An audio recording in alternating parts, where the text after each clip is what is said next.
Shalom, welcome to my channel, The Hebrew Bible. This is Moses Kumadi, and in this video we'll talk about the meaning of Ehad. What does Ehad mean in Deuteronomy chapter 6 verse 4, where we find the Shema. Shema Yisrael Hashem Adonai Eloheinu Adonai Ehad.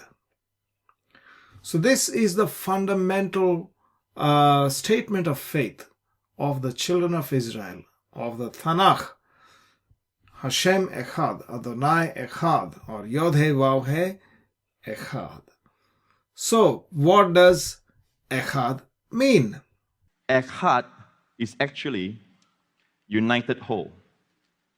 That means plural oneness. Three in one.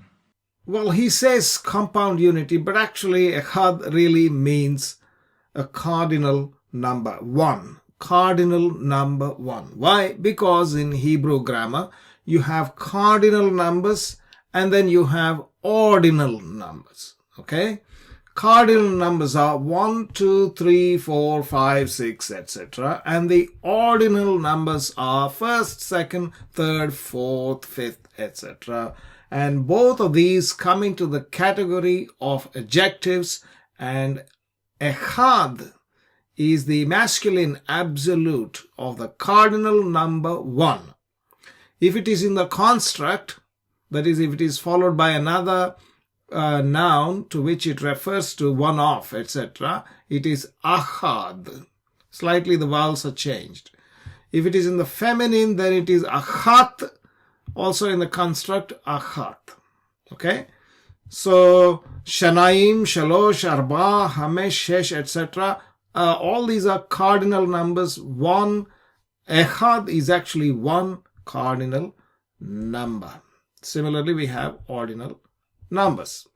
Now, people will object to this. No. Well, you have something known as compound unity. For example, Genesis chapter 2, verse 24. Al-ken ya'azov ish et aviv ve'et imo ve'davak Beishto vehayu levasar echad. Therefore shall a man leave his father and his mother, and shall cling to his wife, and they shall be one flesh. Vehayu, they shall be levasar echad, as one flesh, or you can say they shall be for one flesh. So question is, what is this basar echad? What does it mean? And is this a compound unity? That's the question. Now let's hold this thought here and then read the previous verse. In verse 21, a couple of verses earlier, Vayapel Adonai Elohim tardema al ha'adam vayishan. And so God caused a deep sleep upon Adam, tardema, upon Adam, and he slept. Vayikach achat mitzal otav, Achat mitzal otav. So God took one of the ribs, Vayisgor basar tachatena, and he closed up the flesh instead thereof. Okay, so what did he take? He took one of the ribs, one of the achat, one of the rib. Why is it achat? Because it is in the feminine. Achat. Right? One of the ribs. So is this compound unity? No. Where is this coming from? It's a single one rib as opposed to two ribs, as opposed to like 5 ribs, 10 ribs. Okay? One rib he took from Adam. Whose rib is it? Adam's. So what happened? God took a rib out of Adam and he removed it. And therefore this is Adam before the rib is removed on the top. Here we have Adam, rib removed, and God made the rib into Eve. Now, do you know why they were basar echad previously in the first guy? Now they come together, and again they shall be levasar echad, levasar echad, for one flesh. How? when they are united, they don't become one flesh physically. They're still two individuals. You can't feed Adam and Eve doesn't get satisfied with both have to eat their own food, right? If you hit one, husband and wife are not one, they're only one flesh, you can say metaphorically. They're not physically one flesh.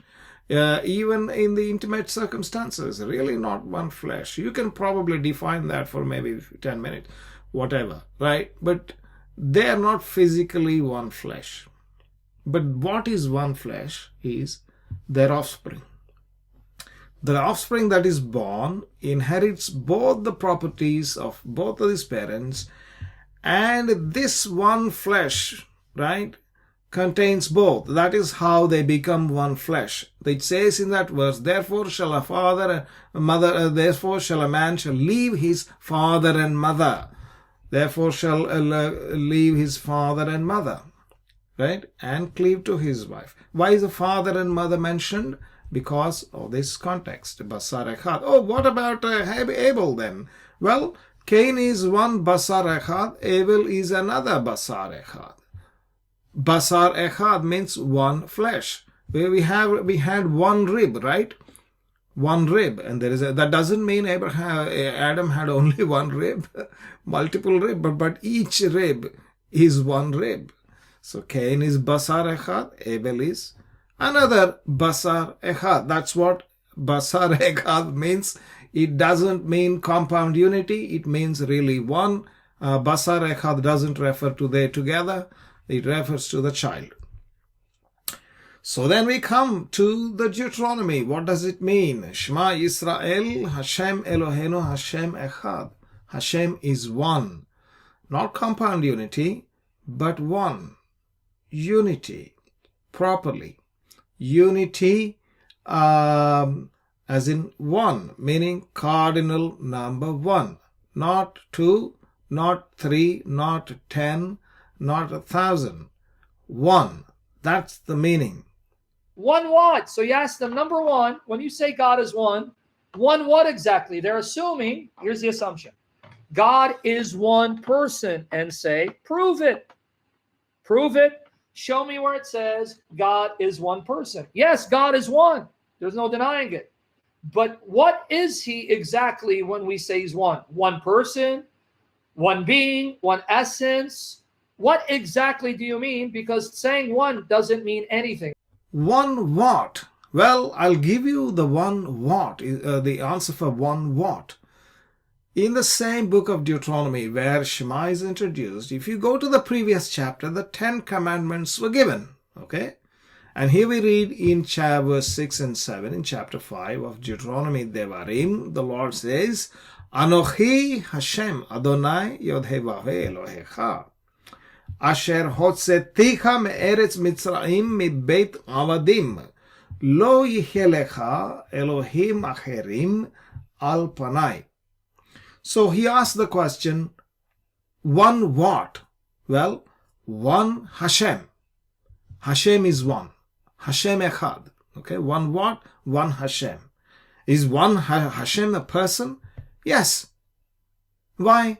Because a personal pronoun is used for him. Anochi, I, not we. Anochi, I. He says this many times, so many times. Anochi Adonai Elohecha Asher hotzeticha. You see this yod here? Hotzeti. So this is, I have brought you out of. This is in the first person. He's saying is in the first person. Hotzetika me'eretz Mitzrayim mibeit avadim lo yihelecha Elohim acherim al panai. Panai, not panav or pano or panam. Panam is plural. So panai with a yod, which means before me. Before me. And I have brought you. Who this is actually one. Asher brought this verb is in the singular. And panai, my face, upon my face. So he is one person. Why? First person pronouns and first person verbs, singular verbs, not plural. Singular verbs are used for God. So we have in Isaiah 44:6, again he says, Kwamar Adonai Melech Israel. His name Malkei Israel, not the thus saith Hashem. It's not kings of Israel. Melech Israel, single. Ve Goalo, and his redeemer, singular. Adonai Tsevaot, Hashem hosts. There we go. We have the plural. Why? Because he operates as though it appears it is plural. His hosts are all in all places. We read in Isaiah chapter 6, the seraphim crying, Kadosh, Kadosh, Kadosh, Adonai Tsevaot, Hashem hosts. Melo kol haaretz kevodo. The whole earth is filled with his kevod, with his glory. He is acting in all the places. The eyes of the Lord are gone around all the world and, looking out for people and doing things, etc. Okay? That's how it works. But he is just one. Ani Rishon ve'ani Acharon. Ani, first person, singular pronoun. Ani Rishon. Rishon, this I'm going to show you this. A Rishon is an ordinal, first. Meaning if there is a series of a set of things, the first element of the set of things and the last element of the set of things is just one and the same. I am the first, I am the last, meaning there is no second, right? I am the only one that exists. Ani Rishon ve'ani Acharon umib baladai ein Elohim, without and beside me and apart from me. So, and apart, biladai, this is again first person, singular, pronominal, suffix. No one else. So that's the ordinal number Rishon, Acharon. Well, let's look at a couple of examples before we conclude, right? We read the first occurrence of this word Ehad is in Genesis chapter 1 verse 5. Vaikra Elohim la'or yom v'lachoshek kara laila vayhi erev vayhi voker yom Ehad, day 1.